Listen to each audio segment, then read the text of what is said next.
Sariwang-sariwa pa yung pagkahuli po ni former President Rodrigo Duterte. At dito mo makikita na maraming nagmamahal sa kanya. At dito mo rin makikita na marami ding natutuwa na mahuli siya. Pero kung ako po ang tatanungin nyo, wala po akong kaalam-alam sa mga batas na yan. Ipaubayan na lang po natin sa mga nakakaalam sapagkat sabi naman po ng Biblia, Lamentations chapter 3 verse 37, walang nangyayari ng hindi sa kapahintulutan ni Yahweh. So ang lahat ng bagay mga kapatid ay nangyayari dahil pinahintulutan ng ating Diyos. Si Lord na pong bahala dyan.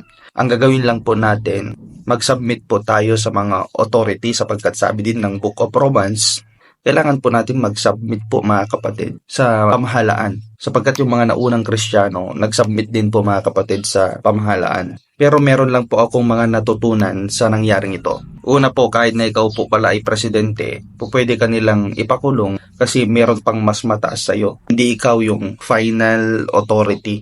Na kung saan itinuturo po dito na kahit na ikaw yung pinakamataas dito sa mundo, ang final authority pa rin ang Diyos. Hindi pa rin tayo makakatakas pagdating ng araw. Ipagsusulit pa rin natin lahat ng ginawa natin. Kahit nga si Haring David, di ba?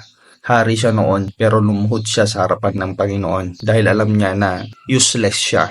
May takot siya sa Diyos eh. Useless siya pag wala ang Diyos sa kanyang buhay. Nasampa rin niya yung presence ng Lord, rather yung kanyang position. Natutunan ko rin po mga kapatid sa bagay na ito na dumarating sa point ng buhay mo na kailangan mong harapin yung isang bagay nang ikaw lang ng mag-isa. Wala yung mga kaibigan mo, wala yung mga tinulungan mo, wala sila lahat. Sa buhay po natin darating tayo sa kamatayan na walang sino man sa atin ang gustong sumama sa atin.